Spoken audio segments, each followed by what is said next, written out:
Hey ReadyUpLive, how you guys doing? So I've been asked about this question all over the place. When I live stream on Twitter, on Facebook, everywhere, people have been asking me about this. Is Halo 5 rated T for teen? Yes it is, and it's no need to panic. So Halo has always been a mature rated game, at least in North America. See, there are other rating systems like PEGI that have always rated Halo 16+, which is really teen. But them aside, we're talking about North America here, teen. I mean, in my opinion, Halo has always essentially been a teen game. Let's put Halo against other games. Other than like your teammates, you're not really killing people. You kill aliens with bright purple and orange blood, of which there really isn't that much of. Everything pretty much stays intact. And then we look at games like Gears of War, where you can chainsaw guys in half. Call of Duty, where you're in more real-world situations, more modern times. Grand Theft Auto, do I need to even explain that one? Those are mature games to me. Halo has never really deserved to be in that category. There's been a few things here and there that maybe warranted that,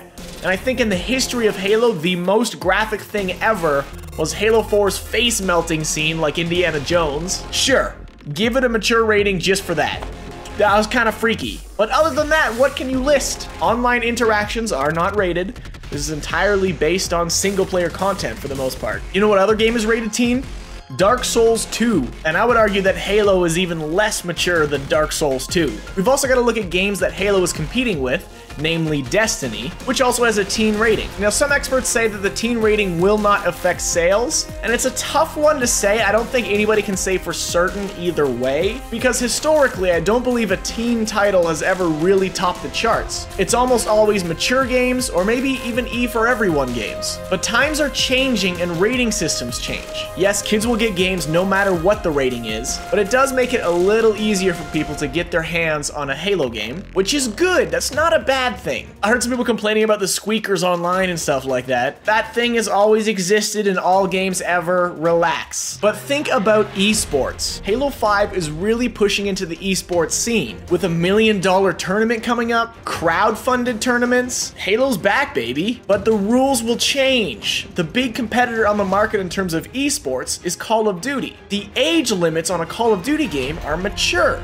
If you drop that down to teen, you have an entirely new swath of available players. If you guys heard or watched the Dota tournament, a 16-year-old just became a millionaire. And that's not a bad thing. The more players, the better. We need this community to thrive, and to thrive, there needs to be players. There needs to be an avid fan base that spans various ages. This is what the ESRB actually had to say about Halo 5. Players use pistols, machine guns, grenade launchers, and futuristic weapons to kill alien and human enemies in frenetic combat.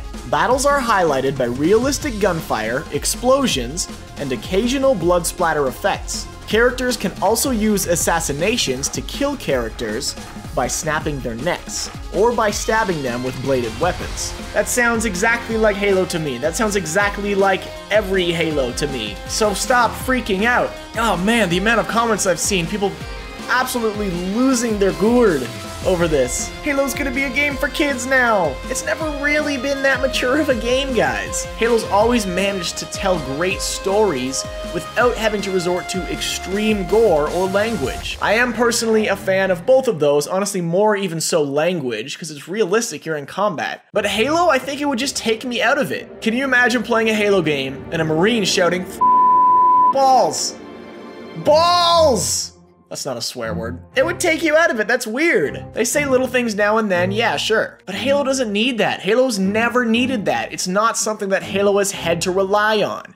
Yes, Halo 5 will be a darker toned game, but that has nothing to do with language or a mature rating. There are countless examples of rich storytelling in video games that did not need a mature rating. Something to note there, in that ESRB rating it said, kill humans. Now you can kill opposing humans, Marines, in Warzone, but this might even just be referring to team killing Marines and such. If we get to actually kill insurrectionists and things like that, I am sold. I am ready for a Halo game where I can kill humans. It's the next step.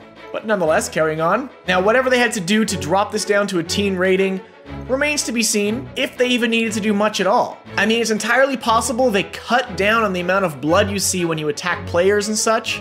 I could believe it. It's not really that necessary anyway. But I think what to take away from this at the end of the day is that the industry is changing for the better. A bunch of these games that were mature rated don't need to be mature rated anymore. Have you seen the ratings for movies? There are way worse things, way more hyper-realistic things in movies for 14 and up than we've ever seen in a video game for that age. The industry is adapting. We're getting older. The people running the show are us now. People are starting to figure it out. This is only the start of a long journey to better games in general. So hopefully that puts a lot of your minds at ease. If you ever see anybody talking about the teen rating thing and freaking out or being confused about it, send them this video. Hopefully it'll straighten them out. As always, guys, thanks for watching. I'm just as excited about Halo 5 as I hope you are. It's gonna be awesome. Smack that like button, and I'll see you guys next video.